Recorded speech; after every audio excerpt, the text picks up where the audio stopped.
찜질방에 어머니 홀로 떠나보내고 여행 간 아들의 충격적인 사연. 저는 올해 68세 신말순입니다. 남편을 떠나보낸 지 벌써 2년이 지났네요. 남편 치료비 때문에 집까지 담보로 잡혀서 40년 넘게 살던 우리 집을 떠나야 했어요. 지금은 도심 외곽 반지하에서 혼자 살고 있습니다.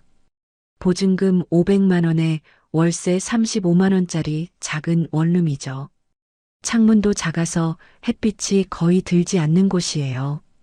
그래도 마음속으로는 계속 다짐했어요. 애들한테 부담 주면 안 돼. 혼자서도 잘 살 수 있다고 보여줘야지. 아이들 앞에서는 절대 약한 모습 보이지 말자고 생각했거든요. 그런데 아들 민수가 점점 달라지기 시작했어요. 42살인 민수는 아버지가 살아계실 때만 해도 정말 다정한 아들이었거든요. 주말마다 찾아와서 아버지, 오늘 기분 어떠세요? 하며 소주 한 잔 따라드리고 저한테는 엄마 요즘 뭐하고 지내세요? 라며 진심으로 관심을 보여줬었어요. 아버지가 병원에 입원해 계실 때도 자주 와서 간병을 도와줬습니다. 엄마 혼자 힘드시죠? 제가 오늘 밤 지킬게요라며 병실 의자에서 잠을 자기도 했어요. 그때 민수를 보며 정말 든든했거든요. 역시 내 아들이야라고 생각했었죠. 하지만 아버지가 돌아가시고 나서는 확실히 달라졌어요. 처음엔 이해했습니다. 장례식 준비하느라 바빴고 유품 정리하느라 정신없었으니까요. 그런데 시간이 지나도 예전 같지 않더라고요. 전화도 의무적으로만 걸어와요. 그것도 한 달에 한 번 정도. 어머니 안녕하세요. 잘 지내시죠? 목소리가 정말 차갑더라고요. 마치 업무 보고하듯 형식적이었어요. 예전처럼 엄마 목소리 듣고 싶어서 전화했어요 라는 말은 더 이상 듣지 못했습니다. 제가 대답하죠. 응, 잘 지낸다. 민수야, 너는 어때? 요즘 일은 괜찮고, 혹시나 해서 대화를 이어가려고 노력해봐요. 회사에서 스트레스 받는 일은 없고, 건강은 괜찮냐, 이런 식으로 말이에요. 하지만 민수가 성의 없이 대답해요. 저도 괜찮습니다. 바빠서요. 그럼 다음에 봬요. 정말 5분도 안 되는 통화였습니다. 전화를 끊고 나면 마음이 허전했어요. 뭔가 벽에 말하는 것 같은 기분이었거든요. 며느리 지연이는 더했어요. 39살인 지연이는 말은 항상 공손하죠. 어머님 안녕하세요라고 인사는 하지만 목소리에 감정이 전혀 담겨 있지 않더라고요. 마치 남남에게 하는 인사 같았습니다. 차갑고 형식적이었어요. 아버지 살아계실 때는 그래도 웃으면서 어머님, 오늘 요리 뭐 해드릴까요? 라고 물어보기도 했었는데, 이제는 그런 말도 안 해요. 그냥 의무적으로 인사만 하고 끝이에요. 가끔 민수가 전화할 때 뒤에서 지연이 말하는 소리가 들려요. 빨리 끊어. 시간 없다고 했잖아. 또 전화했네. 언제까지 이럴 거야. 그 소리를 들을 때마다 가슴이 답답해집니다. 제가 부담스러운 존재가 된 건가 싶어서요. 특히 어느 날은 이런 일도 있었어요. 제가 감기가 심해서 목소리가 잠겨 있었거든요. 민수한테 전화했더니 지연이가 받더라고요. 어머님 감기 드셨나 봐요. 몸 조심하세요라고 말은 하는데 정말 무덤덤하게 말하는 거예요. 마치 날씨 얘기하듯이요. 예전 같으면 어머님 병원 가보셨어요? 약은 드시고 계신가요? 음식은 잘 드실 수 있으세요? 이런 식으로 물어봤을 텐데 이제는 그런 관심도 없어요. 형식적인 인사말 한마디로 끝이었습니다. 혼자 있는 시간이 길어지니까 자꾸만 이런 생각들이 들더군요. 내가 잘못한 게 있나? 며느리한테 서운하게 한 적이 있나? 아니면 제가 너무 의존적이었나? 밤마다 이런 생각들이 머릿속을 맴돌았습니다. 혹시나 해서 예전 일들을 되짚어 봤어요. 민수 결혼할 때 시댁에서 무리한 요구 같은 거 했나? 지연이한테 간섭 심하게 한 적 있나? 아무리 생각해도 그런 일은 없었거든요. 오히려 저는 며느리 눈치 보느라 조심스럽게 지냈었어요. 그래서 스스로 다짐했어요. 얘들한테 끼어들지 말자. 부담 주지 말자. 필요할 때만 연락하자.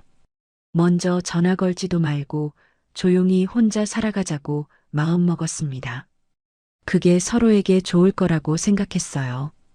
반지하 집에서 혼자 보내는 저녁 시간들이 가장 힘들었어요. TV를 켜놓고 있어도 소리만 들릴 뿐 집중이 안 됐거든요. 자꾸 남편 생각, 아이들 생각만 났습니다. 특히 비가 오는 날이면 더 외로웠어요. 물소리가 더 쓸쓸하게 들리더라고요. 장 보러 갈 때도 예전과는 달랐어요. 4인 가족 분량으로 사던 습관 때문에 자꾸 많이 사게 되는 거예요. 배추도 한 통, 무도 한 개씩 사다가 혼자 먹기엔 너무 많다는 걸 깨닫고는 다시 반으로 줄이고 그런 일상이 반복됐습니다. 남편 제사나 기일 때나 아이들을 볼 수 있었어요. 그나마 그때라도 가족이 함께 모인다는 느낌을 받을 수 있었거든요. 하지만 그마저도 점점 의례적으로 변해가는 게 느껴졌습니다. 예전처럼 따뜻한 대화는 없었어요. 그냥 형식적으로 제사만 지내고 헤어지는 느낌이었습니다. 남편 기일이 다가왔어요. 벌써 3주기였습니다. 매년 이날이 오면 마음이 복잡해져요. 그립기도 하고 외롭기도 하고. 하지만 한편으로는 아이들을 볼 수 있는 날이기도 해서 기다려지더라고요. 민수와 지연에게 전화를 걸었어요. 민수야, 아버지 기일이니까 부산에 같이 가자. 오랜만에 가족끼리 시간도 보내고. 민수가 잠깐 뜸을 들이더니 말하더라고요. 알겠습니다. 그럼 그날 가겠습니다. 목소리에서 내키지 않는 기색이 느껴졌지만 그래도 온다고 하니까 마음이 설렜어요.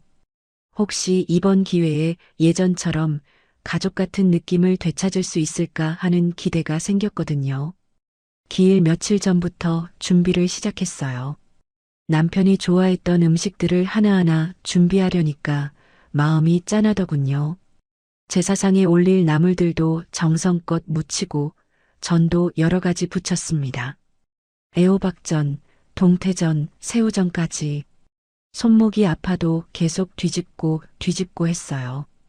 특히 민수가 어릴 때부터 좋아했던 돼지국밥도 준비했어요. 사고를 하루 전날부터 우려서 진한 육수를 만들고 돼지고기도 푹 삶아서 부드럽게 준비했습니다. 민수가 이거 먹고 좋아할 거야라고 생각하니까 힘든 것도 잊을만 했어요. 당일 아침 일찍 민수와 지연이 도착했어요. 오랜만에 보는 아이들이라 반가웠는데 둘 다 표정이 좀 어둡더라고요. 인사도 형식적으로 했어요. 어머님 안녕하세요. 엄마 왔습니다. 지연이 집안을 둘러보더니 말하더라고요. 여기까지 오니까 정말 힘드네요. 교통도 불편하고. 민수도 거들었어요. 맞아요. 지하철 갈아타고 버스까지 타니까 진짜 멀어요. 첫 마디부터 불평이었습니다. 저는 밝게 대답했어요. 그래도 와줘서 고맙다. 엄마가 맛있는 거 준비해놨으니까 먼저 먹자. 정성껏 준비한 음식들을 상에 차려놨거든요. 그런데 둘 다 별로 관심 없는 표정이더라고요. 민수가 돼지국밥을 한 숟가락 떠먹고는 말했어요. 엄마, 요즘엔 이런 음식 잘 안 먹어요. 기름져서 부담스럽거든요. 지연이도 거들더라고요. 요즘 건강 관리하느라 담백한 것만 먹고 있어요. 제가 정성껏 만든 음식을 그렇게 말하니까 마음이 상했어요. 하지만 티내지 않으려고 했죠. 그럼 다른 거 먹어. 나물도 있고 전도 있잖아. 그런데 그것도 몇 젓가락 집어먹고는 그만두더라고요. 식사 내내 둘이 계속 불평했어요. 집이 너무 습해요. 공기도 안 좋고 다음번엔 서울에서 간단히 제사 지내면 안 될까요? 들으면서 정말 마음이 무거웠습니다. 가족 묘역으로 향할 때도 마찬가지였어요. 택시를 타고 가면서 지연이 계속 투덜거렸거든요. 택시비도 많이 나오네요. 이렇게 멀리 있으니까. 민수도 정말 불편해요라고 맞장구 쳤어요. 묘역에 도착해서 성묘를 하는데도 둘 다 얼른 끝내고 싶어 하는 기색이 역력했어요. 예전에는 아버지 무덤 앞에서 이런저런 얘기도 하고 추억도 나누곤 했는데 이번에는 그냥 절만 하고 끝이었습니다. 아버지 잘 계세요라고 인사하는 것도 의무적으로 하더라고요. 진심이 담겨 있지 않은 게 느껴졌어요. 저는 남편 무덤 앞에서 한참을 앉아 있고 싶었는데 아이들이 빨리 돌아가자는 눈치를 주니까 어쩔 수 없이 일어섰습니다. 집으로 돌아와서도 분위기가 좋지 않았어요. 민수가 말했거든요. 엄마, 이제 이런 건 좀 줄이면 안 될까요? 매년 이렇게 하니까 저희도 부담스럽고요. 지연이도 거들었어요. 요즘 워낙 바쁘잖아요. 간단히 추도식 정도로 하면 어떨까요? 그 말을 들으니까 가슴이 답답해지더라고요. 아버지를 제대로 기리고 싶다는 마음인데 그게 부담스럽다니. 하지만 아이들한테 미움받고 싶지 않아서 그냥 그래, 알겠다고 대답했어요. 그런데 분위기가 너무 삭막하니까 어떻게 해야 할지 모르겠더라고요. 예전처럼 화목한 가족이 되고 싶은데 방법을 모르겠어서 답답했어요. 그때 문득 생각이 났습니다. 평소에 준비해둔 용돈 봉투가 있었거든요. 민수야, 지연아, 이거 받아. 하면서 각각 20만 원씩 들어있는 봉투를 내밀었어요. 사실 제게는 작지 않은 돈이었거든요. 한 달 생활비에서 아껴서 모은 돈이었으니까요. 그런데 정말 놀라운 일이 일어났어요. 아까까지 굳어있던 둘의 얼굴이 단숨에 환해지는 거예요. 마치 다른 사람이 된 것처럼 말이죠. 민수가 먼저 말했어요. 어머니가 이렇게 챙겨주시니까 너무 감사해요. 지연이도 완전히 달라졌어요. 역시 우리 어머님밖에 없어요. 이렇게 신경 써주시고 아까까지의 차가운 모습은 온데간데 없고 정말 밝게 웃더라고요. 심지어 제 팔까지 꼭 안으면서 애교를 부리는 거예요. 민수도 갑자기 다정해졌어요. 엄마 정말 고마워요. 저희가 힘들 때 이렇게 도와주시고 역시 우리 엄마가 최고예요. 아까까지 불평하던 사람이 맞나 싶을 정도로 180도 달라진 모습이었어요. 제가 그 모습을 보면서 웃었어요. 아이들이 좋아하니까 저도 기분이 좋더라고요. 그래, 어려우면 언제든 말해. 엄마가 도와줄게. 그런 말을 하면서도 한편으로는 뭔가 이상한 기분이 들었어요. 둘이 갑자기 어머님 건강 잘 챙기세요. 자주 연락드릴게요. 다음에 또 올게요. 이런 말들을 쏟아내더라고요. 용돈 봉투를 받기 전후가 너무 달라서 어리둥절했습니다. 저녁 먹을 때도 분위기가 완전히 바뀌었어요. 아까까지 기름지다고 투덜대던 돼지국밥을 민수가 맛있게 먹더라고요. 엄마 손맛은 역시 다르네요. 이런 맛은 어디서도 못 먹어요. 지연이도 어머님 요리 솜씨가 정말 대단해요라고 칭찬했어요. 하지만 제가 보기에는 억지로 하는 것 같았어요. 진심에서 우러나는 칭찬이 아니라 용돈을 받았으니까 의무적으로 하는 말 같았거든요. 그런 생각이 드니까 음식 맛도 없어지더라고요. 저는 밝게 웃으면서 대답했어요. 그래, 그럼 많이 먹어. 더 해줄까? 하지만 가슴 깊은 곳에서는 뭔가 쓴맛 같은 서늘함이 올라왔습니다. 정말 이상한 기분이었어요. 용돈을 받기 전에는 저를 부담스러워하고 성가시게 여기더니 돈을 받은 후에는 갑자기 다정해지고 고마워하는 거예요. 그 변화가 너무 극명해서 충격적이었습니다. 마치 제가 돈 주는 기계 같은 느낌이 들었거든요. 아이들이 돌아간 후에 혼자 앉아서 생각해 봤어요. 과연 저희가 가족일까? 아니면 그냥 필요에 의해 만나는 사이일까? 용돈 봉투 하나로 이렇게까지 달라질 수 있나 싶어서 마음이 복잡했어요. 기일이 끝나고 며칠이 지났어요. 그날의 일들을 생각하면 마음이 복잡했습니다. 용돈을 받기 전과 후의 아이들 모습이 너무 달랐거든요. 하지만 그래도 함께 시간을 보낸 건 좋았다고 스스로를 위로했어요. 평소처럼 조용한 하루를 보내고 있는데 갑자기 전화벨이 울렸습니다. 발신자를 보니 민수더라고요. 순간 가슴이 두근거렸어요. 평소에는 한 달에 한 번 정도밖에 안 걸어오는데 기일이 끝난 지 얼마 안 돼서 또 전화를 하다니. 혹시 뭔가 급한 일이 생겼나 걱정도 들었지만 한편으로는 기분이 좋았어요. 우리 아들이 내가 보고 싶은가 보다. 아니면 기일 때 내가 챙겨준 게 고마워서 안부 전화를 하는 건가 그런 생각이 들었거든요. 설레는 마음으로 전화를 받았어요. 여보세요, 민수야. 어머니 안녕하세요. 목소리는 여전히 차분했지만 평소보다는 조금 밝게 들렸어요. 저도 기분 좋게 대답했습니다. 잘 지낸다. 갑자기 웬 전화야? 민수가 잠깐 뜸을 들이더니 말하더라고요. 어머니, 사실 부탁드릴 게 있어서 전화드렸어요. 부탁이라는 말에 귀가 번쩍 뜨였어요. 아들이 저에게 부탁을 한다니. 뭔가 필요한 게 있어서 엄마를 찾는구나 싶어서 마음이 따뜻해졌거든요. 그래, 뭔데? 엄마가 할 수 있는 거면 뭐든지 해줄게. 정말 진심으로 말했어요.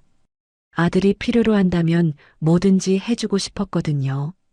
오랜만에 저를 찾아주는 것 같아서 기뻤습니다. 민수가 천천히 말을 이어갔어요. 어머니, 저희가 다음 주에 10일 동안 해외여행을 가거든요. 해외여행이라는 말에 조금 놀랐어요. 얼마 전에 용돈 봉투까지 챙겨줬는데 해외여행을 갈 형편이 되나 싶었거든요. 하지만 젊은 부부가 여행 가는 건 당연하다고 생각했어요. 그래, 어디로 가는데? 유럽 쪽으로 가려고 해요. 오랜만에 둘이서 여행 가는 거라서 기대돼요. 민수 목소리에 설렘이 담겨 있더라고요. 그때까지만 해도 저는 그냥 여행 얘기를 하러 전화한 줄 알았어요. 그래, 좋겠다. 젊을 때 많이 다녀야지. 조심히 다녀와. 그런데 민수가 다시 말을 꺼내더라고요. 그런데 문제가 하나 있어요. 집이 10일 동안 비어 있으면 불안해서요. 무슨 말인지 잘 모르겠어서 왜? 하고 물었어요. 요즘 빈집 털이도 많고 뭔가 사고가 날 수도 있잖아요. 아, 그런 걱정이구나 싶었어요. 확실히 집을 오래 비우면 불안하긴 하죠. 그럼 어떻게 할 건데? 그래서요, 어머니가 서울 와서 집 좀 지켜주시면 안 될까요? 그 말을 들은 순간 마음이 복잡해졌어요. 한편으로는 기뻤어요. 아들이 저를 믿고 집을 맡기겠다는 거니까요. 서울에 있는 아들 집에서 며칠 지낼 수 있다는 것도 좋았고요. 오랜만에 아들 부부와 가까이 지낼 수 있는 기회라고 생각했거든요. 하지만 동시에 조금 이상한 느낌도 들었어요. 저를 보고 싶어서 부르는 게 아니라 집 지키는 용도로 부르는 거잖아요. 그래도 필요로 한다는 것만으로도 고맙다고 생각했습니다. 그래, 알겠다. 엄마가 가서 지켜줄게. 별로 고민하지 않고 대답했어요. 아들이 부탁하는데 거절할 이유가 없었거든요. 정말요? 고맙습니다. 민수 목소리가 확실히 밝아졌어요. 그런데 민수가 갑자기 덧붙이는 말을 하더라고요. 아, 그런데 혹시나 해서 말씀드리는 건데요. 뭔가 조심스럽게 말하는 톤이었어요. 뭔데? 저희가 여행 준비하느라 밤늦게까지 정리할 수도 있거든요. 아직 무슨 말인지 이해가 안 됐어요. 그래서 만약 저희가 늦게 자면 그냥 밖에서 주무셔도 돼요. 그 말을 듣는 순간 정말 귀를 의심했어요. 뭐라고 했다고? 민수야, 그게 무슨 말이냐? 제가 다시 물었어요. 잘못 들었을 거라고 생각했거든요. 아들이 엄마한테 밖에서 자라고 할 리가 없으니까요. 아, 그냥 혹시나 집이 어수선해서요. 짐도 많고 정리할 게 많아서. 그래도 이해가 안 됐어요. 집이 어수선하면 엄마가 도와주면 되잖아. 왜 밖에서 자야 해? 아니에요. 그게 아니라. 민수가 말끝을 흐렸어요. 뭔가 설명하기 어려워하는 것 같았거든요. 그때 뒤에서 지연이 목소리가 들렸어요. 그냥 찜질방 있다고 하세요. 24시간 찜질방 있으니까 거기서 주무시면 돼요. 그 소리를 듣고 정말 충격을 받았어요. 며느리가 시어머니한테 찜질방에서 자라고 하다니. 민수가 당황해서 말했어요. 지연아, 목소리가 들린다. 그러고는 저한테 다시 말하더라고요. 어머니, 죄송해요. 그냥 혹시나 하는 얘기예요. 근데 근처에 24시간 찜질방이 있긴 해요. 저는 정말 어이가 없었어요. 아들 집 지키러 가는데 밖에서 자라니. 그것도 찜질방에서요. 민수야, 엄마가 집 지키러 가는 건데 왜 밖에서 자야 하는 거야? 그게 아무래도 저희 일정이 불규칙해서요. 늦게 들어올 수도 있고요. 변명 같은 말들을 늘어놓더라고요. 그냥 혹시나 하는 얘기니까 너무 신경 쓰지 마세요.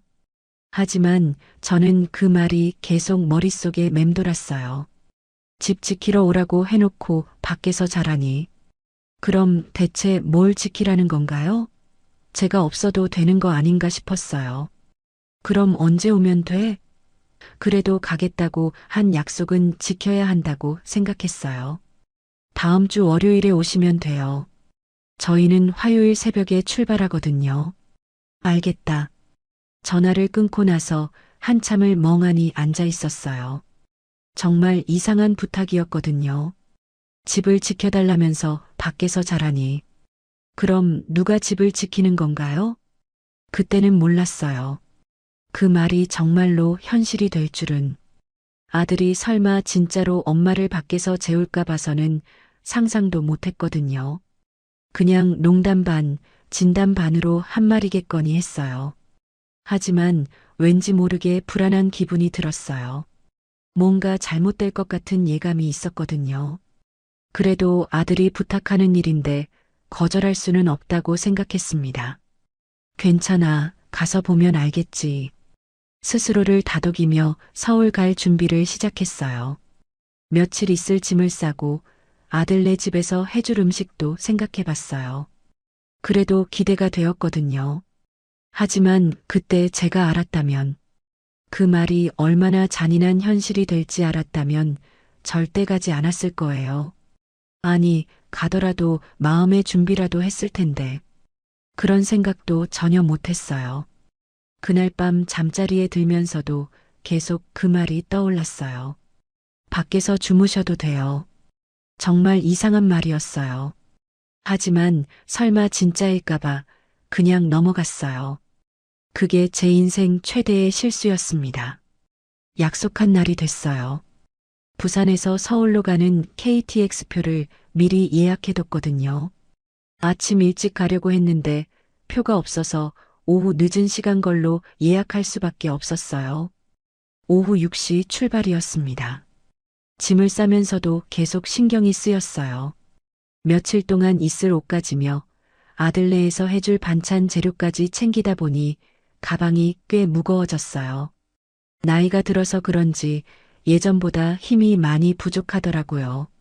기차에 오르면서 마음이 설렜어요. 오랜만에 아들네 집에서 지낼 생각을 하니까 기분이 좋았거든요. 비록 집 지키는 목적이긴 하지만 그래도 가족이랑 가까이 있을 수 있다는 게 좋았어요. KTX 안에서 창밖 풍경을 보면서 생각했어요. 민수가 좋아할 음식을 뭘 해줄까? 지연이도 입맛에 맞는 걸 해주고 싶은데. 그러다가 문득 민수가 했던 말이 떠올랐어요. 밖에서 주무셔도 돼요. 그때도 여전히 이상했어요. 하지만 설마 정말 그럴까 싶었거든요. 아들이 엄마를 진짜로 밖에서 재울 리는 없으니까요. 그냥 만에 하나 그런 상황이 생길 수도 있다는 정도의 말이겠거니 했어요. 서울역에 도착한 게 밤 9시쯤이었어요. 거기서 지하철을 갈아타고 아들이 사는 신도시까지 가려면 1시간은 더 걸렸어요. 지하철 안에서 무거운 가방을 들고 서 있으니까 다리가 아프더라고요. 마지막 지하철을 겨우 탔어요. 막차 시간이 다 되어서 사람들이 별로 없었어요. 혼자 앉아서 가면서도 계속 시간을 확인했어요. 아들네 집에 도착하면 거의 자정이 넘을 것 같았거든요. 지하철에서 내려서 버스를 기다리는데 차가운 바람이 불었어요. 11월 말이라 날씨가 정말 쌀쌀했어요. 두꺼운 코트를 입고 왔는데도 바람이 옷 사이로 파고들더라고요. 버스 정류장에서 20분 정도 기다려야 했어요. 드디어 버스가 와서 탔는데 승객이 저 혼자더라고요. 기사님이 어머니, 이 시간에 어디 가세요? 하고 물어보시더라고요. 아들 집에 가요라고 대답했어요. 아, 그러시군요. 조심히 가세요. 아들네 아파트 단지에 도착한 게 밤 12시 10분쯤이었어요. 정말 늦은 시간이었죠. 아파트 단지는 조용했어요. 가로등만 켜져 있고 사람은 전혀 보이지 않았어요. 가방을 끌고 엘리베이터를 타고 15층까지 올라갔어요. 아들네 집 문 앞에 섰어요. 현관문이 새까맣더라고요. 불도 꺼져 있고 아무 소리도 안 들렸어요. 벌써 잠든 모양이었어요. 그래도 미리 말해둔 비밀번호가 있으니까 들어가면 된다고 생각했어요. 민수가 알려준 비밀번호를 눌렀어요. 1234였거든요. 그런데 삐삐삐 소리가 나면서 문이 열리지 않았어요. 이상하다 싶어서 다시 천천히 눌러봤어요. 1-2-3-4 그래도 안 열리더라고요. 혹시 잘못 들었나 싶어서 다른 조합도 해봤어요.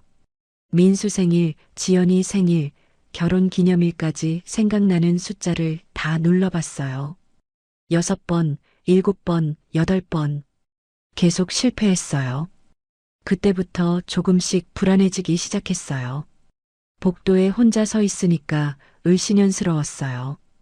다른 집에서 소음이 날까봐 조심스러워서 발소리도 최대한 죽였어요. 하지만 문은 계속 열리지 않았어요. 어쩔 수 없이 민수한테 전화를 걸었어요. 벨소리가 몇 번 울리더니 민수가 졸린 목소리로 전화를 받았어요. 여보세요? 정말 잠든 목소리였어요. 민수야, 엄마야. 문이 안 열린다. 어머니? 민수가 정신을 차리는 것 같았어요. 비밀번호 1234 맞죠? 네, 그런데 안 열려요. 잠깐 조용하더니 민수가 말했어요. 아, 어머니. 죄송해요. 비밀번호를 바꿨거든요. 그럼 새 비밀번호 알려줘. 그게, 어머니, 저희 지금 자고 있어요. 뭔가 이상한 대답이었어요. 그럼 일어나서 문 열어주면 되는 거 아닌가 싶었거든요. 그런데 민수가 다음에 한 말을 듣고 정말 충격을 받았어요. 어머니, 밖에서 주무세요. 근처 찜질방 있잖아요. 그 말을 듣는 순간 정말 귀를 의심했어요. 이게 현실인가 싶었거든요. 민수야, 그게 무슨 말이야? 엄마가 집 지키러 온 건데. 어머니, 죄송해요. 근데 저희 내일 일찍 나가야 해서요. 지금 깨우면 안 될 것 같아요. 지연이 옆에서 뭔가 말하는 소리도 들렸어요. 민수야, 제발 문 좀 열어줘. 엄마가 이 시간에 어디 가겠니? 정말 간절하게 부탁했어요. 하지만 민수는 단호했어요. 어머니, 정말 죄송해요.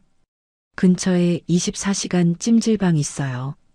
거기서 주무세요. 그러고는 전화를 끊어버렸어요. 저는 한동안 멍하니 서 있었어요. 이게 정말 일어나고 있는 일인가 싶었거든요.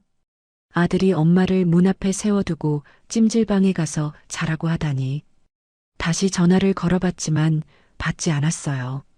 몇 번을 걸어도 마찬가지였어요. 완전히 무시하는 거였어요. 그때서야 정말 심각한 상황이라는 걸 깨달았어요. 복도에 혼자 서 있으니까 정말 무서웠어요. 새벽 1시가 다 되어가는 시간이었거든요. 다른 집 사람들이 나와서 뭐라고 하면 어떻게 하나 걱정도 됐어요. 수상한 사람으로 신고라도 당하면 큰일이니까요. 가방을 들고 엘리베이터를 타고 1층으로 내려왔어요.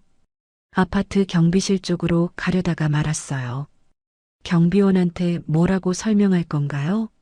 아들이 문을 안 열어준다고 말하면 얼마나 창피하겠어요. 아파트 단지를 나와서 찜질방을 찾았어요. 민수 말대로 24시간 찜질방이 있긴 있더라고요. 하지만 그 찜질방을 찾아가는 길이 정말 무서웠어요. 새벽길이라 가로등만 켜져 있고 사람은 거의 없었거든요. 중간에 술 취한 사람들이 지나가면서 이상하게 쳐다보기도 했어요. 혼자 무거운 가방 끌고 가는 할머니가 신기했을 거예요. 정말 무서웠어요. 뭔가 일이라도 당하면 어쩌나 싶었거든요.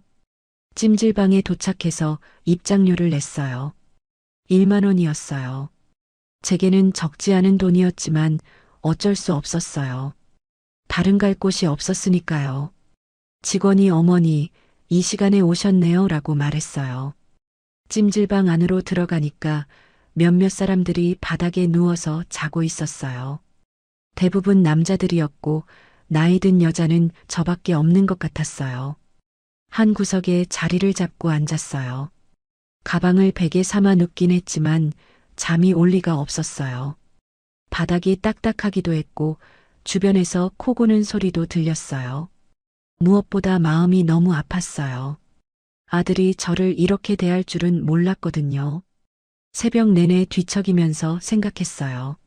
내가 뭘 잘못했나? 왜 이런 취급을 받아야 하나? 눈물이 나오려고 했지만 참았어요. 다른 사람들이 보고 있으니까 창피했거든요. 그렇게 긴긴 밤을 보냈어요. 찜질방 한 구석에서 홀로 밤을 지새우면서 정말 많은 생각을 했어요. 아들에 대한 실망감, 며느리에 대한 원망, 그리고 제 자신에 대한 자괴감까지. 평생 이런 굴욕을 당할 줄은 몰랐어요. 찜질방에서 보낸 밤은 정말 길었어요. 1시간도 제대로 잠을 못 잤거든요. 바닥이 딱딱해서 허리도 아팠고 무엇보다 마음이 너무 아팠어요. 새벽 5시쯤부터는 아예 잠을 포기하고 그냥 앉아 있었습니다. 찜질방 사람들이 하나둘씩 일어나기 시작했어요. 대부분 일용직 일하러 나가는 분들 같았어요. 저도 어영부영 시간을 보내다가 아침 8시쯤 찜질방을 나왔습니다. 아들네 집으로 다시 가야 했거든요. 무거운 가방을 끌고 아파트로 향했어요. 어젯밤과는 달리 아침이라 사람들이 출근하느라 바빴어요. 엘리베이터에서 다른 주민들과 마주쳤는데 제가 찜질방에서 잔티가 났을까봐 부끄러웠어요. 15층에서 내려서 아들네 집 앞에 섰어요. 벨을 눌렀는데 한참 기다려야 했어요.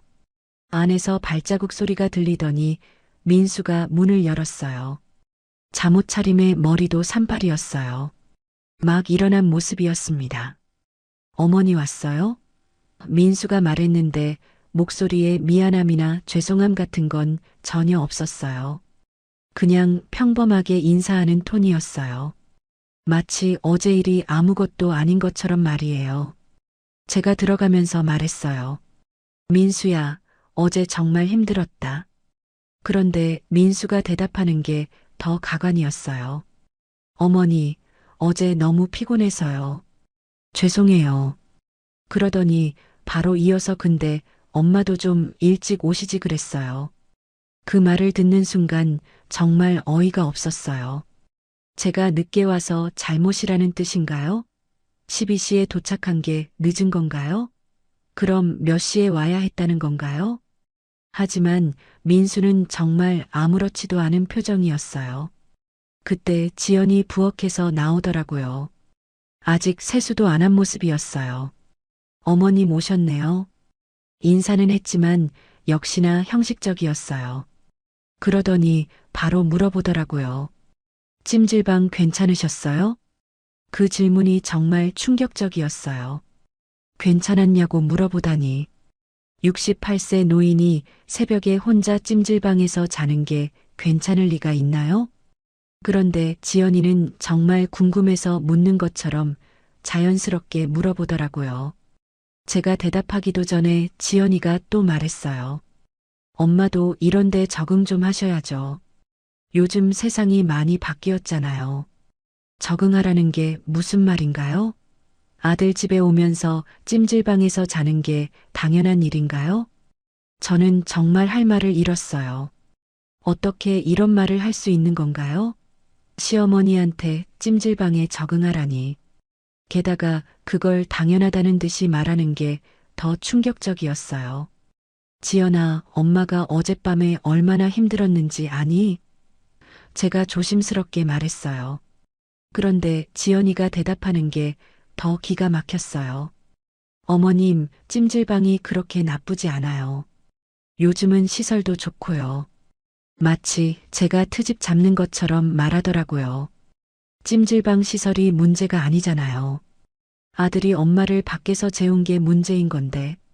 그런데 그 부분은 아예 언급도 안 하더라고요. 민수도 거들었어요. 맞아요. 요즘 찜질방들 정말 깨끗해요. 저희도 가끔 가거든요. 가끔 간다고? 선택해서 가는 거랑 강제로 가는 게 똑같다는 건가요? 정말 이해할 수 없었어요. 저는 제가 겪은 밤새의 두려움을 말하고 싶었어요. 새벽 거리에서 느꼈던 무서움, 찜질방에서 혼자 지샌 외로움, 그리고 무엇보다 아들한테 받은 모멸감을 말하고 싶었거든요.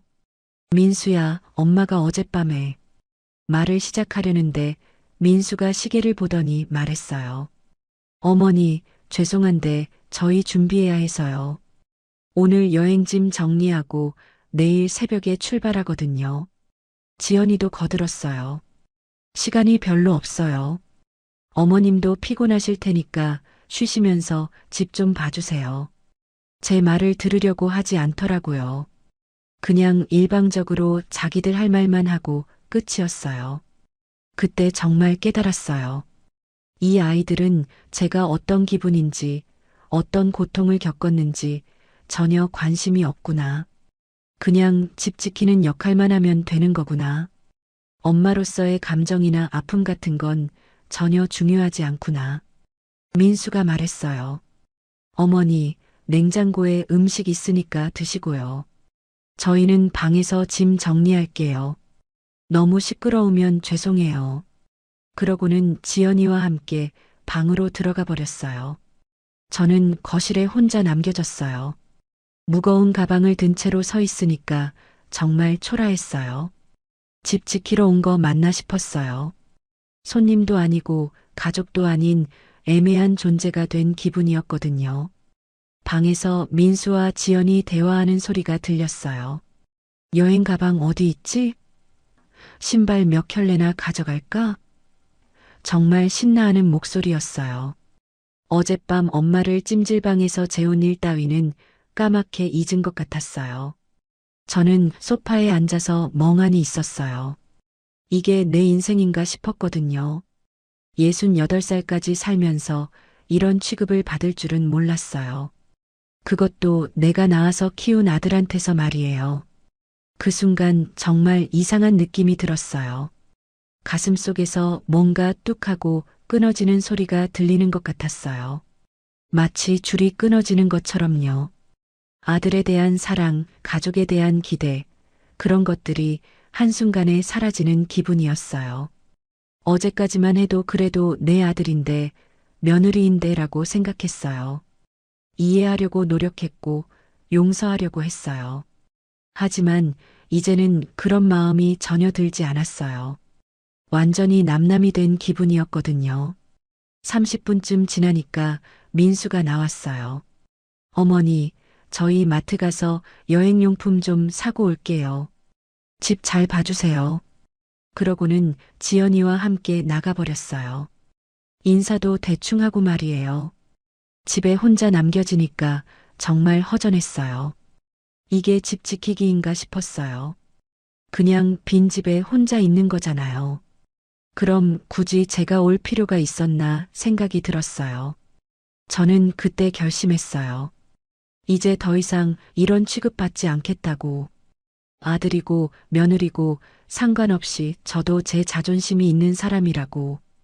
그 뚝하고 끊어진 게 바로 그런 감정이었어요. 아들 부부가 해외여행을 떠난 게 어제였어요. 드디어 집에 혼자 남게 됐습니다. 사실 좀 안도가 되더라고요. 그동안 눈치만 보며 지냈는데 이제야 편하게 집안을 둘러볼 수 있었거든요. 처음 이 집에 와서는 여행 준비에 바빠서 제대로 못 봤는데 이제 자세히 보니까 정말 좋은 집이었어요. 거실에 들어서면 바로 보이는 대리석 바닥이 반질반질하게 빛나고 천장에 달린 조명들도 호텔 같았어요. 주방도 정말 넓었어요. 싱크대며 가스레인지며 다 최신 제품들이더라고요. 냉장고도 양문형으로 엄청 크고 전자레인지며 식기세척기까지 없는 게 없었어요. 제가 사는 반지하와는 정말 천지 차이였습니다. 거실에 있는 소파도 가죽 소파였고 TV도 벽에 걸린 대형 TV였어요. 책장에는 멋있는 책들이 가지런히 꽂혀 있고 벽에는 액자들이 센스 있게 걸려 있었어요. 정말 잡지에서나 볼 법한 집이었거든요. 하지만 이상하게도 어디에서도 따뜻한 느낌이 들지 않았어요. 너무 깨끗하고 정돈되어 있어서 오히려 차가운 느낌이었거든요. 마치 사진 속 쇼룸에 들어와 있는 기분이었어요. 사람이 살고 있다는 흔적이 별로 없더라고요. 민수방에도 들어가 봤어요. 침대며 옷장이며 다 깔끔하게 정리되어 있었는데 역시나 딱딱한 느낌이었어요. 예전 민수방은 따뜻했는데 지금은 완전히 달랐어요. 마치 호텔방 같았거든요. 그러다가 문득 지연이가 떠나기 전에 한 말이 떠올랐어요. 어머님, 저희 없는 동안 집 좀 정리해 주시고 반찬도 부탁드릴게요. 민수가 어머님 음식 좋아하잖아요. 그때는 그냥 넘어갔는데 지금 생각해 보니까 기분이 이상했어요. 집을 지켜달라고 해놓고 집안일까지 하라고? 저를 뭐로 보는 건가 싶었어요. 가정부로 생각하는 건가? 그런 생각이 들면서 가슴 한편이 서늘하게 식는 걸 느꼈어요. 주방에서 뭘 해줄까 생각하다가 주변을 둘러봤어요. 그런데 주방 옆에 있는 서류함이 어정쩡하게 열려 있는 걸 발견했어요. 보통 때라면 들여다보지 않았을 텐데 왠지 신경이 쓰이더라고요. 무심코 문을 제대로 열어봤어요. 그런데 그 안에서 나온 걸 보고 정말 깜짝 놀랐어요. 빨간 봉투들이 잔뜩 들어있더라고요. 대출 상환 독촉장, 연체이자 고지서, 최종 독촉 통지서 이런 무서운 글자들이 눈에 들어왔어요. 손이 떨리면서 서류들을 하나하나 봤어요. 은행 대출이 3천만 원, 카드 대출이 1천만 원, 그 외에도 여러 곳에서 빌린 돈이 있더라고요. 연체 기간도 몇 달씩 되어 있었어요.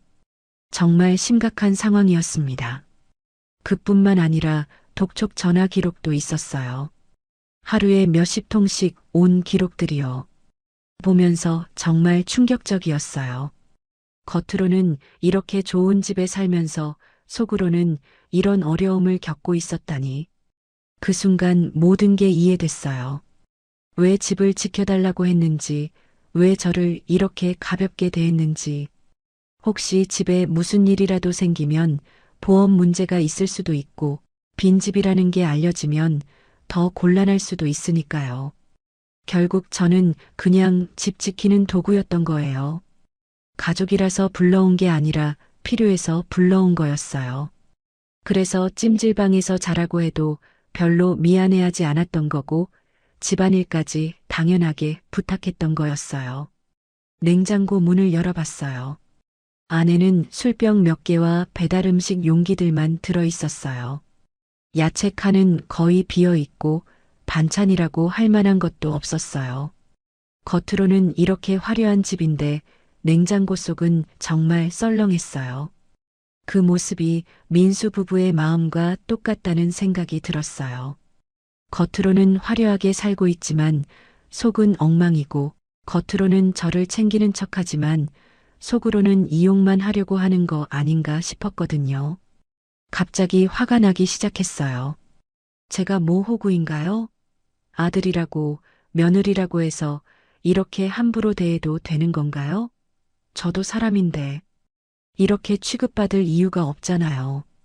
그때부터 제 눈에서 따뜻함이 사라졌어요.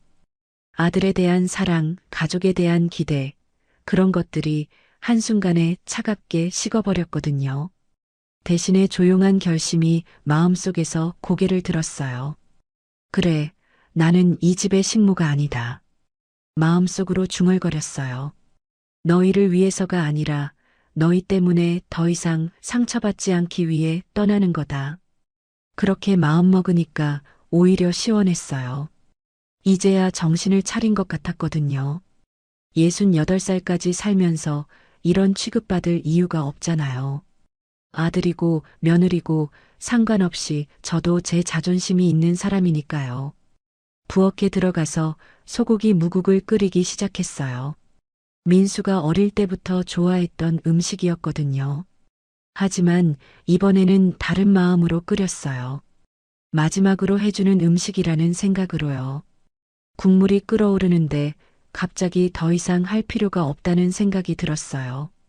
왜 끝까지 해줘야 하나요? 저를 이렇게 대하는 사람들한테 왜 정성을 다해야 하나요? 가스불을 끄고 반쯤 끓인 무국을 냄비째 식탁에 올려뒀어요. 그리고 종이에 짧은 글을 썼어요. 엄마는 내 집 가정부가 아니다. 필요할 때만 찾는 사람이 되고 싶지 않구나. 쪽지를 식탁에 놓고 짐을 챙겼어요. 별로 가져온 게 없어서 금방 끝났어요. 가방을 들고 현관 쪽으로 향하는데 가슴이 두근거렸어요. 하지만 후회는 없었어요. 현관문을 열고 나가면서 뒤돌아봤어요. 화려하기만 한 집이었어요. 하지만 이제는 저와는 상관없는 곳이 됐어요. 조용히 문을 닫는 순간 지난날의 서러움이 비로소 결단으로 바뀌는 걸 느꼈어요. 엘리베이터를 타고 내려가면서 생각했어요. 이제부터는 제가 원하는 대로 살아야겠다고.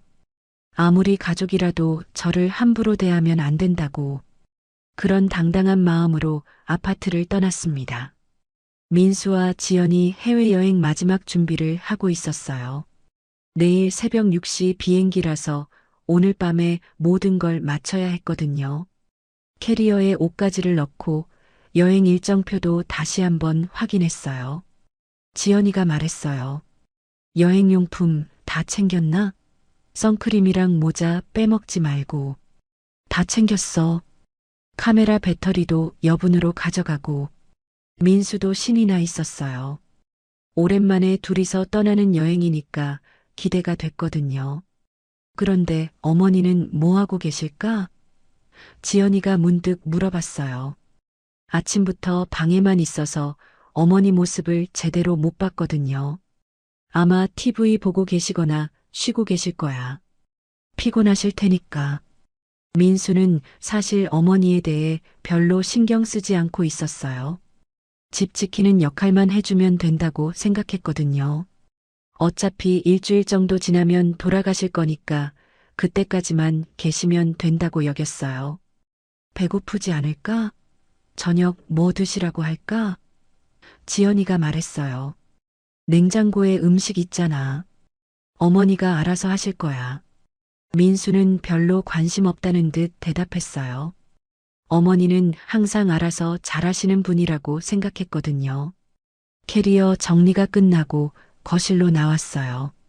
내일 공항 가는 시간도 확인하고 여행 보험 서류도 챙겨야 했거든요.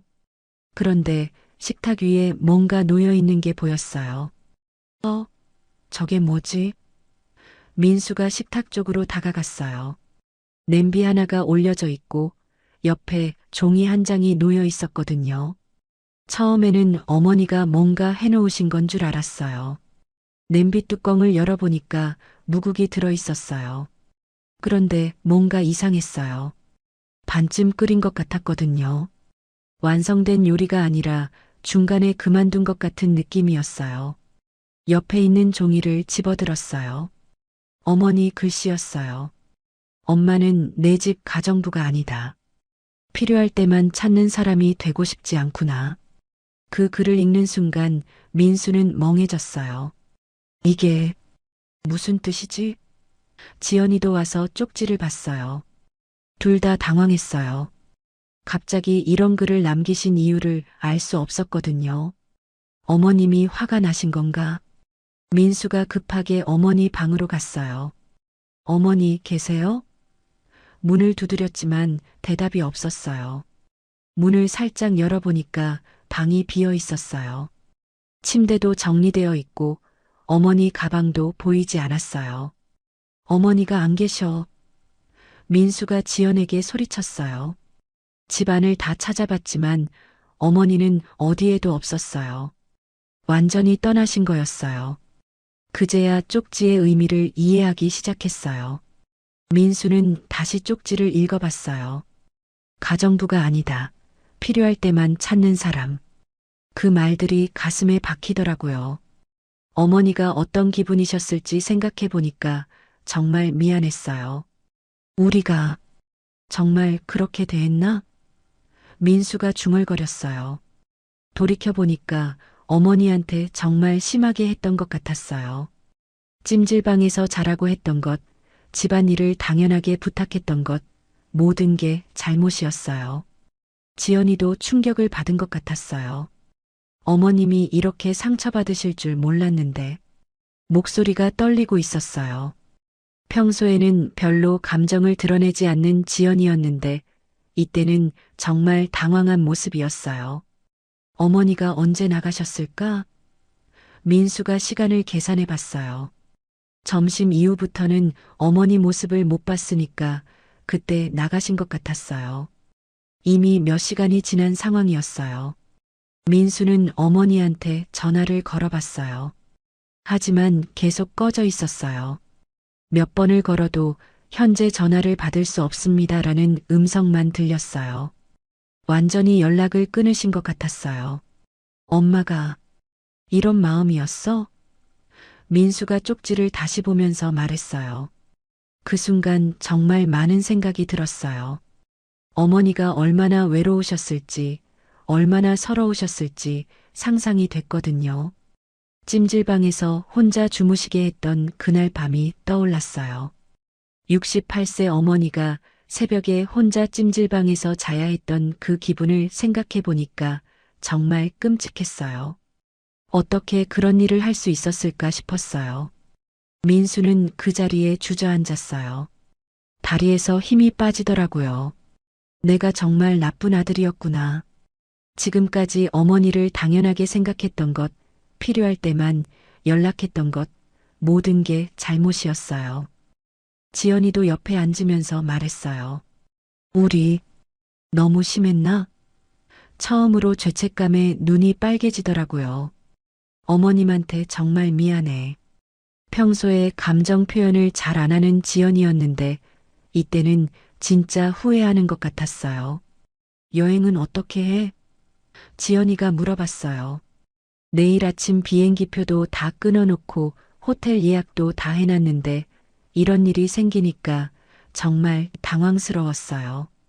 여행이 중요한 게 아니야. 어머니부터 찾아야 해. 민수는 바로 부산행 기차표를 찾아봤어요. 어머니가 부산으로 돌아가셨을 가능성이 높았거든요. 다행히 밤 10시 KTX 자리가 있었어요. 나 부산 가야겠어. 나도 같이 갈까? 아니야, 내가 혼자 가는 게 나을 것 같아. 급하게 짐을 쌌어요. 여행용 캐리어 대신 간단한 가방 하나만 들었어요. 어머니한테 사과하러 가는 길이니까 거창한 짐은 필요 없었어요. 마음만 가져가면 되는 거였으니까요. 지연이가 걱정스럽게 말했어요. 어머님이 우리를 용서해 주실까? 모르겠어. 하지만 가서 진심으로 사과드려야지. 우리가 정말 잘못했으니까. 민수는 정말 후회하고 있었어요. 기차 시간이 얼마 남지 않아서 급하게 나갔어요. 지하철을 타고 서울역으로 향하는데 내내 어머니 생각만 났어요. 지금쯤 부산에 도착하셨을까? 얼마나 상처받으셨을까? 그런 생각들 말이에요. 기차에 올라탄 민수는 창밖을 보면서 생각했어요. 어머니한테 뭐라고 사과를 해야 할까? 진심이 전해질까? 정말 미안했어요. 어머니가 원하는 건 거창한 게 아니었는데 왜 그걸 몰랐을까 싶었어요. 부산까지 가는 3시간 동안 민수는 계속 자책했어요. 어머니에 대한 기억들이 하나씩 떠올랐어요. 어릴 때 아프면 밤새 간병해 주셨던 일, 용돈 부족하면 몰래 챙겨주셨던 일, 그런 따뜻한 추억들이 말이에요. 그런 어머니를 이렇게 대했다니. 정말 후회만급이었어요. 이제라도 늦지 않았으니까 어머니한테 진심으로 사과하고 예전처럼 따뜻한 가족이 되고 싶었어요. 서울에서 돌아온 지 하루가 지났어요. 부산 반지하 집으로 돌아오니까 마음이 편했어요. 비록 좁고 어둡지만 그래도 제 집이니까 자유로웠거든요. 아무한테 눈치 볼 필요도 없고 제가 원하는 대로 할 수 있었어요. 민수한테서는 연락이 없었어요. 전화도 문자도 없었어요. 아마 여행 떠났을 거라고 생각했어요. 제가 남긴 쪽지를 봤을 테니까 어떤 생각을 할지는 모르겠지만 아마 별로 신경 쓰지 않을 거라고 여겼어요. 오히려 속이 시원했어요. 그동안 꾹꾹 눌러왔던 마음을 드디어 표현한 기분이었거든요. 68년을 살면서 이렇게 당당하게 제 의견을 말한 적이 별로 없었는데 이번엔 확실하게 했어요. 집에서 혼자 저녁을 먹으면서 생각했어요. 앞으로 어떻게 살아야 할까? 아들한테 의존하지 말고 정말 혼자 힘으로 살아가야겠다고 다짐했어요. 나이는 들었지만 아직 건강하니까 충분히 할 수 있을 거라고 생각했거든요. 그날 밤 일찍 잠자리에 들었어요. 서울에서 겪었던 일들 때문에 정신적으로 많이 피곤했거든요. 찜질방에서 잔 것도 며칠 전인데 아직도 그 서러움이 남아 있었어요. 하지만 이제는 그런 일 없을 거라고 생각하니까 마음이 편했어요. 다음 날 아침 일찍 일어나서 집 정리를 했어요. 며칠 비웠던 집이라 먼지도 쌓이고 공기도 탁했거든요. 창문을 열고 환기를 시키고 바닥도 닦고 빨래도 했어요. 혼자 하는 집안일이지만 누구 눈치 볼 필요 없으니까 편했어요. 점심을 간단히 먹고 TV를 보고 있는데 갑자기 누군가 문을 두드리는 소리가 들렸어요. 누구지 싶어서 문 쪽으로 갔어요. 누구세요? 하고 물어봤는데 익숙한 목소리가 들렸어요. 엄마, 저예요. 민수예요. 정말 깜짝 놀랐어요. 민수가 부산까지 왔다고? 여행 가지 않았나 싶었는데 왜 여기까지 왔을까 궁금했어요. 하지만 마음 한편으로는 조금 기분이 복잡했어요. 문을 열어보니까 정말 민수가 서 있었어요. 그런데 평소와는 완전히 다른 모습이었어요. 얼굴이 상기되어 있고 눈도 빨갛게 되어 있었어요. 마치 울고 온 것 같은 얼굴이었거든요. 민수야, 여행은 안 갔어? 제가 물어봤어요. 엄마, 죄송해요. 민수가 고개를 숙이면서 말했어요. 목소리가 떨리고 있었어요. 평소에 당당하던 민수가 이렇게 작아진 모습을 보니까 마음이 이상했어요. 들어와. 일단 안으로 들어오라고 했어요. 민수가 들어와서 거실에 앉았는데 계속 고개를 들지 못하더라고요. 뭔가 할 말이 있는 것 같았지만 어떻게 시작해야 할지 모르겠다는 표정이었어요. 저도 어떤 말을 해야 할지 모르겠더라고요. 화가 나 있는 상황이긴 하지만 그래도 제 아들이니까 일단은 차라도 대접해야겠다고 생각했어요. 차 끓여줄까? 아니에요. 괜찮아요. 민수가 조용히 앉아 있다가 갑자기 말을 시작했어요. 엄마, 정말 미안해요. 그 말을 하면서 눈물이 나오기 시작하더라고요. 42살 어른이 엄마 앞에서 우는 모습을 보니까 저도 마음이 복잡해졌어요. 찜질방에서 혼자 계시게 한 거 정말 죄송해요. 민수가 계속 말했어요. 그때 제가 정말 잘못 생각했어요. 엄마를 뭐로 생각했는지 평생 갚아도 못 갚을 죄를 지었어요. 그 말을 들으면서 그날 밤이 떠올랐어요. 새벽에 혼자 찜질방에서 지새웠던 그 서러운 밤말이에요. 아들한테 버림받았다고 생각했던 그 절망감도 생각났고요. 가슴이 다시 아파오더라고요. 엄마한테 집안일까지 시키고 정말 어떻게 그럴 수 있었을까요? 민수가 자책하면서 계속 말했어요. 엄마를 가정부로 생각했던 것 같아요. 정말 죄송해요. 민수가 이렇게 진심으로 사과하는 모습을 보니까 마음이 조금씩 풀리기 시작했어요. 그동안 쌓였던 서러움과 분노가 조금씩 사라지는 느낌이었어요. 아들이 자기 잘못을 인정하고 있으니까 말이에요. 민수야. 제가 조용히 불렀어요. 엄마가 원하는 건 거창한 게 아니야. 그냥 엄마를 엄마로 대해줬으면 좋겠어. 민수가 고개를 들고 저를 봤어요. 눈이 정말 빨갛게 되어 있었어요. 엄마는 돈이 필요한 게 아니야. 집안일 해주는 사람이 필요한 것도 아니고. 제가 천천히 말했어요. 그냥 가끔 안부 묻고 관심 가져주고 사랑한다고 말해주면 되는 거야. 민수가 눈물을 닦으면서 말했어요. 엄마, 앞으로는 정말 잘할게요. 엄마를 소중하게 생각할게요. 진심이 담긴 목소리였어요. 평소와는 완전히 다른 톤이었거든요. 지연이는 뭐라고 하더라? 제가 물어봤어요. 지연이도 정말 후회하고 있어요. 어머니한테 너무 심하게 했다고. 같이 오고 싶어 했는데 제가 혼자 오겠다고 했어요. 그 말을 들으니까 지연이에 대한 마음도 조금 달라졌어요. 그동안 지연이가 저를 싫어한다고 생각했는데 어쩌면 그냥 표현을 잘 못하는 아이일 수도 있겠다는 생각이 들었거든요. 늦었어도 와줘서 고맙다. 제가 민수한테 말했어요. 엄마한테 필요한 건 내 마음 하나뿐이야. 돈도 아니고 집안일도 아니고 그냥 마음만 있으면 돼. 민수가 갑자기 일어나서 제 앞에 무릎을 꿇었어요. 엄마, 정말 죄송해요. 지금까지 못된 아들이어서 죄송해요. 정말 진심으로 사과하는 모습이었어요. 저도 더 이상 참을 수 없어서 민수를 안았어요. 그래, 이제 됐다. 엄마도 너한테 서운했지만 이렇게 와주니까 다 용서한다. 오랜만에 아들을 안으니까 정말 따뜻했어요. 둘이서 오래도록 안고 울었어요. 그동안 쌓였던 모든 오해와 서러움이 눈물과 함께 씻겨나가는 느낌이었어요. 민수도 정말 많이 울었어요. 어른이 되어서 이렇게 우는 모습은 처음 봤어요. 앞으로는 자주 연락할게요. 그리고 엄마 보고 싶을 때마다 찾아올게요. 민수가 약속했어요. 진짜로? 네, 진짜로요. 이번 일로 정말 깨달았어요. 그렇게 우리는 다시 화해했어요.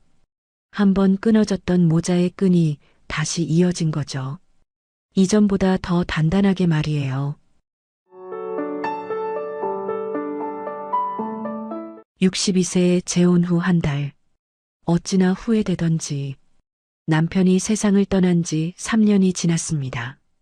처음엔 그래도 괜찮았어요. 아이들도 자주 와주고 친구들과 만나는 것도 즐거웠거든요.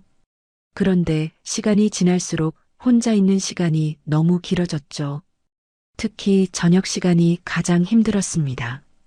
텅 빈 식탁에 혼자 앉아서 밥을 먹고 있으면 문득문득 외로움이 밀려왔어요. 남편과 함께 보던 뉴스를 혼자 보고 있으면 옆에서 중얼거리던 그의 목소리가 그리워졌습니다. 밤에 잠들기 전에는 더욱 적막했죠. 그러던 어느 날 노래교실에서 만난 김정훈 씨가 제게 관심을 보이기 시작했습니다. 전직 공무원이라고 했고 저보다 2살 위였어요. 처음엔 그냥 인사 정도만 나누던 사이였는데 언제부터인가 수업이 끝나고 나서도 함께 차를 마시게 되었습니다. 혼자 지내느라 많이 외롭죠? 정훈 씨가 조심스럽게 물어봤어요. 그 말에 왜 그렇게 마음이 뭉클해지던지요. 오랫동안 누구도 저의 외로움을 이해해주지 못했는데 이 사람은 제 마음을 알아주는 것 같았습니다. 네, 가끔 그래요. 혼자 있는 시간이 너무 길어서 라고 대답했더니 정훈 씨가 고개를 끄덕이며 말했어요. 나도 아내를 잃고 5년째 혼자 살고 있어요. 그 마음 충분히 이해해요. 그날부터 정훈 씨는 매일 아침 안부 문자를 보내주기 시작했습니다. 오늘도 좋은 하루 보내세요. 날씨가 추우니. 감기 조심하세요. 맛있는 거 드셨나요? 이런 소소한 관심이 얼마나 고마웠는지 몰라요. 3년 동안 그 누구도 저에게 이런 따뜻한 관심을 보여주지 않았거든요. 한 달쯤 지났을 때였어요.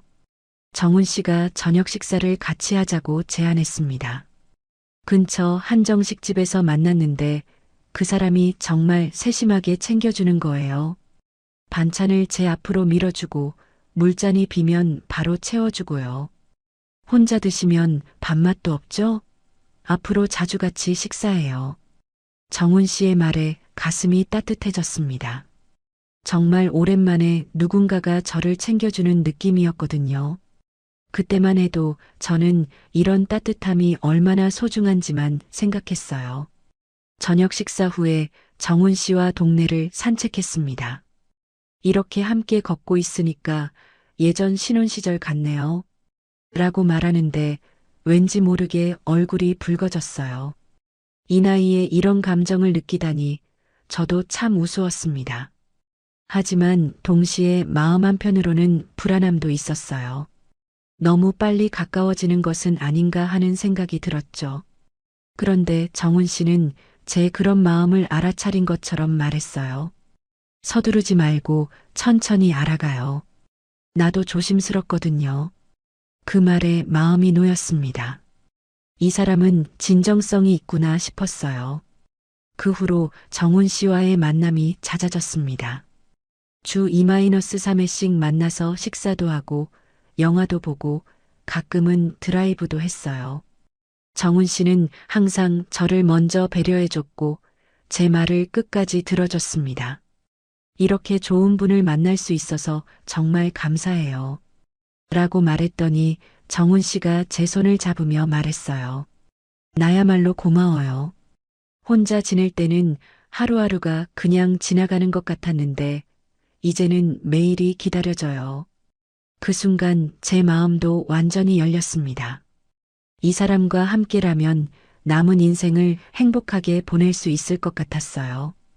외로웠던 지난 3년이 꿈만 같았습니다.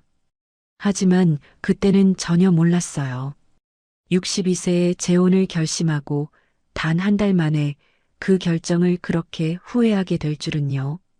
그 따뜻했던 미소 뒤에 숨겨진 진짜 얼굴을, 그 다정한 말들이 모두 계산된 연기였다는 것을요. 만약 그때 조금만 더 신중했다면, 아이들의 걱정을 조금만 더 들어봤다면 어쩌면 이런 일은 없었을지도 모릅니다. 정훈 씨와 만난 지 2달이 지나면서 저희 사이는 점점 가까워졌습니다. 매일 만나는 것이 자연스러워졌고 함께 있을 때면 시간 가는 줄 몰랐어요. 그런데 어떤 순간부터 정훈 씨의 눈빛이 달라지는 걸 느꼈습니다. 좀 더 간절해 보였달까요? 그러던 어느 날 정훈 씨가 제게 결혼 이야기를 꺼냈어요. 우리 나이에 뭘 망설여요? 남은 시간이 얼마나 되겠어요. 갑작스러운 말에 저는 당황스러웠습니다. 분명 좋은 분이긴 했지만 결혼이라는 단어가 나오니까 심장이 빨리 뛰었어요. 너무 갑작스럽지 않나요? 제가 조심스럽게 말했지만 정훈 씨는 오히려 더 적극적으로 나왔어요. 나이가 이런데 연애를 오래 할 필요가 있나요? 서로 좋으면 빨리 결정하는 게 맞죠. 사실 저도 마음 한편으로는 그런 생각을 하고 있었어요. 3년 동안 혼자 지내면서 얼마나 외로웠는지, 이제 좋은 사람을 만났는데 굳이 시간을 끌 필요가 있나 싶기도 했거든요. 하지만 아이들에게 이야기해야 한다는 생각에 조금 망설여졌습니다. 큰아들 민수와 둘째 민호는 아직 제가 재혼한다는 걸 받아들이기 어려워할 것 같았어요. 특히 민수는 아버지가 돌아가신 후로 저를 많이 걱정해 왔거든요. 주말이 되어서 아이들을 불러 모았습니다. 민수와 민호, 그리고 며느리들까지 다 와서 저녁을 함께 먹고 있었어요. 평소보다 음식을 많이 준비했는데 아무래도 중요한 이야기를 해야 해서 신경이 쓰였거든요. 식사가 어느 정도 끝나갈 때쯤 저는 용기를 내서 말을 꺼냈습니다. 엄마가 요즘 만나는 분이 있어. 그 순간 식탁 분위기가 싸늘하게 바뀌었어요. 민수가 젓가락을 내려놓으며 놀란 듯이 제게 시선을 고정했습니다. 갑자기 무슨 말씀이세요? 목소리에 당황스러움과 약간의 불쾌감이 묻어났어요. 저도 떨리는 목소리로 계속 말했습니다. 노래교실에서 만난 분인데 정말 좋은 사람이야. 나이도 비슷하고 전직 공무원이라서 안정적이고, 말하면서도 왜 이렇게 변명하는 것 같은 기분이 드는지 모르겠어요. 민호가 급하게 끼어들었습니다. 엄마, 얼마나 만났는데요? 그분에 대해서 뭘 알고 계세요? 둘째답게 형보다는 차분했지만 역시 걱정스러운 표정이었어요. 2달 정도 만났는데 정말 좋은 분이야. 나 혼자 있을 때 많이 챙겨주고 매일 연락도 해주고. 2달이요? 민수의 목소리가 갑자기 높아졌습니다. 엄마, 고작 2달 만났다고 결혼 생각을 하는 거예요? 그분 가족은 만나보셨어요? 집은 어디 사는지, 재산은 얼마나 있는지, 전 직장은 어디였는지 제대로 알아요? 저는 갑자기 말문이 막혔어요. 사실 그런 현실적인 것들에 대해서는 자세히 물어본 적이 없었거든요. 그냥 함께 있을 때 편안하고 좋다는 느낌만 있었을 뿐이었습니다. 그런 것들이 그렇게 중요한 건가 싶기도 했고요. 그런 건 천천히 알아가면 되지 않을까? 사람이 좋으면 되는 거 아니야? 제가 조심스럽게 말했지만 아이들의 표정은 더욱 굳어졌어요. 큰 며느리가 조심스럽게 입을 열었습니다. 어머니, 요즘 그런 사기꾼들이 정말 많다고 해요.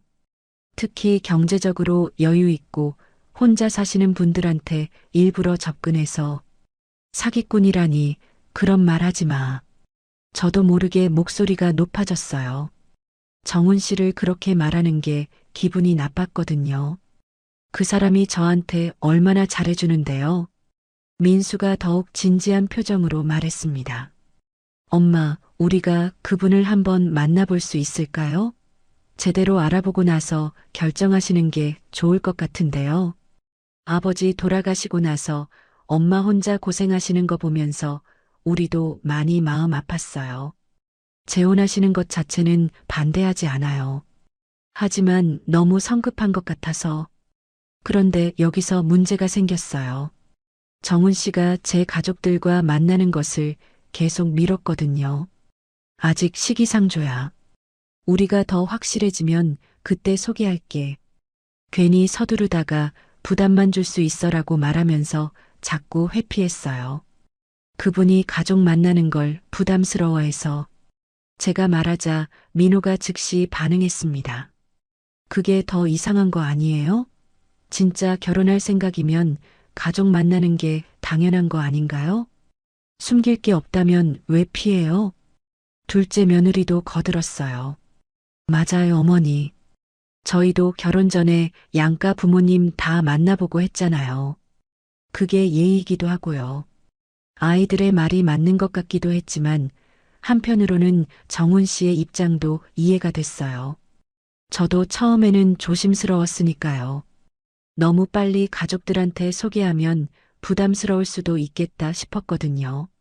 하지만 아이들은 더욱 강하게 반대했습니다. 그날 이후 일주일 동안 아이들과 계속 실랑이가 벌어졌어요. 민수는 심지어 사립탐정까지 고용해서 정훈 씨를 조사하겠다고 했습니다. 엄마, 요즘 결혼 사기꾼들이 얼마나 교묘한지 아세요? 제대로 알아보고 해야 해요. 민호는 매일 전화해서 절대 성급하게 결정하지 말라고 당부했어요. 엄마, 우리가 나쁜 마음으로 반대하는 게 아니에요. 그냥 너무 빨라서 걱정되는 거예요. 그런데 정훈 씨는 오히려 아이들이 반대한다는 말을 듣고 더 적극적으로 나왔어요. 아이들이 반대하니까 더 서두르는 게 좋겠어요. 시간이 지날수록 더 복잡해질 거예요. 아이들 마음 바뀔 때까지 기다릴 거예요. 그리고 어느 날 갑자기 정훈 씨가 제안했습니다. 우리 이번 주에 혼인신고 할까요? 간단하게 둘이서만요. 아이들한테는 나중에 설명하면 되죠. 저는 너무 당황스러웠어요. 너무 급작스러운 것 같은데. 아이들이 그렇게 반대하는데. 나이가 이런데 뭘 더 기다려요? 아이들 설득할 시간에 우리가 행복해지는 게 낫지 않을까요? 결혼하고 나면 아이들도 받아들일 거예요. 정훈 씨의 말에 마음이 흔들렸습니다. 사실 아이들과 계속 다투는 것도 정말 지겨웠거든요. 매일 전화해서 잔소리하고 만날 때마다 부정적인 이야기만 하고요. 정훈 씨 얘기만 나오면 분위기가 싸늘해지고요. 그날 밤 잠이 오지 않아서 이불 속에서 한참 생각해 봤어요. 내 인생인데 왜 아이들 눈치를 봐야 하지? 지금까지 아이들을 위해서 살았는데 이제는 내 행복을 생각해도 되는 거 아닌가? 그런 생각이 계속 들었습니다. 정훈 씨는 며칠 동안 계속 설득했어요. 혼인신고부터 하고 아이들한테는 나중에 천천히 이해시키면 돼요. 일단 기정사실로 만들어 놓으면 아이들도 어쩔 수 없이 받아들일 거예요. 계속 이렇게 싸우면 서로만 상처받잖아요. 그 말이 맞는 것 같기도 했어요. 아이들이 계속 반대만 하니까 영원히 평행선일 것 같았거든요. 어차피 제가 결정할 일인데 왜 이렇게 복잡하게 만들어야 하나 싶었어요. 마침내 결정했습니다. 아이들 몰래 혼인신고를 하기로요. 정훈 씨가 너무 좋아하면서 제 손을 꽉 잡았어요. 정말 잘 결정했어요. 우리 행복하게 살 거예요. 아이들도 시간이 지나면 이해할 거예요. 혼인신고하는 날 아침 구청에 가면서도 마음 한편으론 불안했어요. 정말 이게 맞는 건가? 아이들한테 미안한 건 아닌가 하는 생각이 계속 들었거든요. 하지만 정훈 씨가 워낙 확신에 차 있고 행복해 보여서 저도 용기를 냈습니다. 구청 민원실에 들어서니까 가슴이 떨렸어요. 신고서를 받아서 작성하는데 손이 조금 떨렸습니다. 정훈 씨는 능숙하게 서류를 작성했어요. 마치 이런 일에 익숙한 것처럼요. 도장을 찍는 순간 가슴이 두근거렸어요. 드디어 재혼을 했구나. 이제 혼자가 아니구나 하는 안도감이 밀려왔습니다. 정훈 씨가 제 어깨를 꼭 안으며 속삭였어요. 이제 우리는 정말 가족이에요. 남은 인생 행복하게 보내요. 그때는 정말 행복했습니다. 62세에 새로운 시작을 한다는 설렘으로 가슴이 가득했어요. 혼자가 아니라는 것만으로도 세상이 다르게 보였거든요. 하지만 그때는 전혀 몰랐습니다. 그 혼인신고서 한 장이 제 인생을 송두리째 바꿀 거라는 것을, 그리고 단 한 달 뒤에는 그 결정을 그렇게 깊이 후회하게 될 줄은요. 혼인신고를 마치고 나서 정훈 씨가 말했어요. 이제 우리 집으로 가봅시다. 그 말에 가슴이 설렜습니다. 드디어 새로운 보금자리를 보게 되는구나 싶었어요.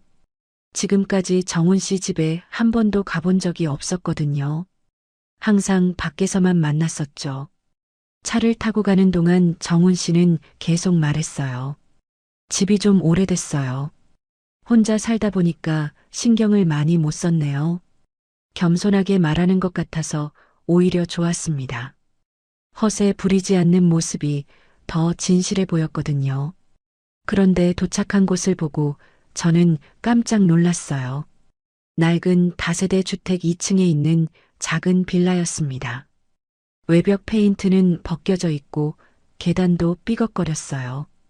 전직 공무원이라고 했는데 이런 곳에 사는구나 싶어서 약간 의외였습니다. 여기가 우리 집이에요.